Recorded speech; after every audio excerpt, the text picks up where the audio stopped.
The Silurian Period. When did it occur? What impact did it have on Earth today? All that and more in today's edition of Down the Line.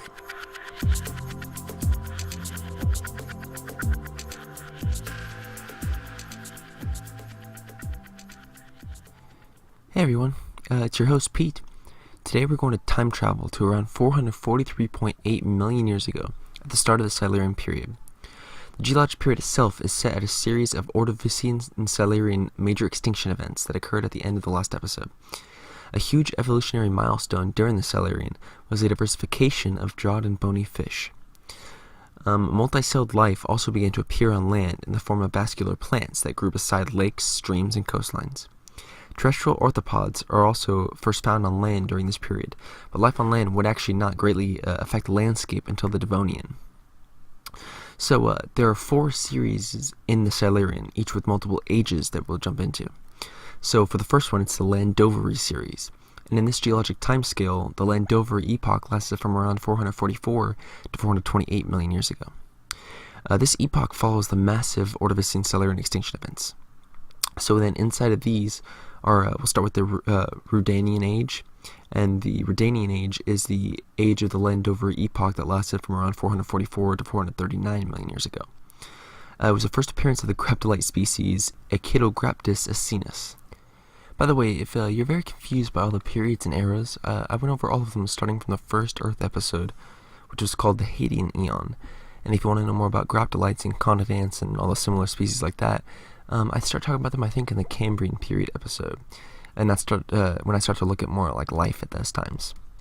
So the next age is the Aronian Age, and it lasted from around 439 to 438 million years ago, and saw the first appearance of the graptolite species Monograptus triangulatus. So the next one is the Telechian, which I think is how you pronounce it. I couldn't find any exact pronunciation for that, but that one lasted from around 438 to 433 million years ago. And this marks the first of 3 extinction events in the Silurian. They're considered minor major extinction events, which is fucking weird, but whatever. How could something be like a minor major extinction event? That's fucking retarded. But the first event is called the Vacant event, I think. Same situation. I'd look them up, but I think that the Vacant or Vacant is like, that's the only term for it. It's, if you look it up, it goes straight to that event, so I don't know. I mean, hopefully that's how you pronounce it. So the next is the Wenlock series, and that's the second series of the Silurian period. And Wenlock is named after Wenlock Edge, which is an outcrop of rocks near the town of Much Wenlock in Shropshire, West Midlands, UK.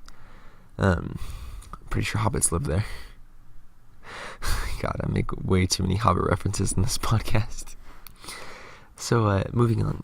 Next is the Shean-Woodian Age, and it lasted from around 433 to 430 million years ago. And it marks the first appearance of the graptolite species Cryptograptis centrifugus, I think. That one is like, I think I got that one down pretty good. The Cryptograptis centrifugus. This all fucking weird. Like, I think I talk about this every single episode. It's so stupid that they make these words that are so giant. So, I don't know. Whatever.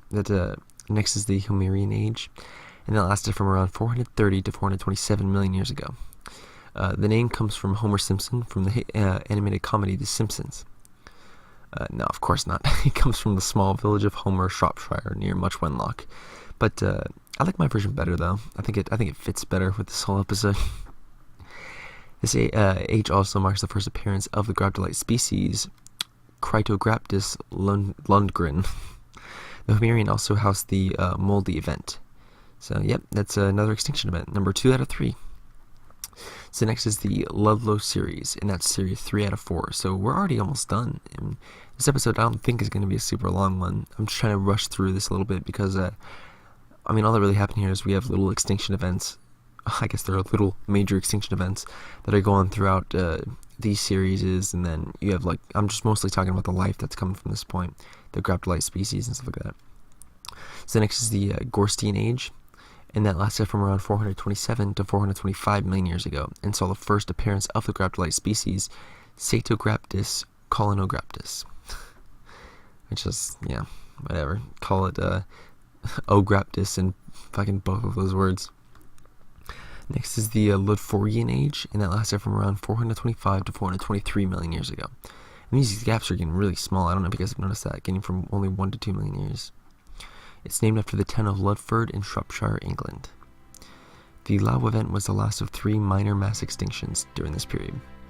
The lava event was identified by a pulse of extinctions and oceanic changes, and it's one of the series of fast sea level and excursions in oxygen isotope ratios that signal fast switches between warm and cold climate states, which were characteristics of the Silurian climate instability.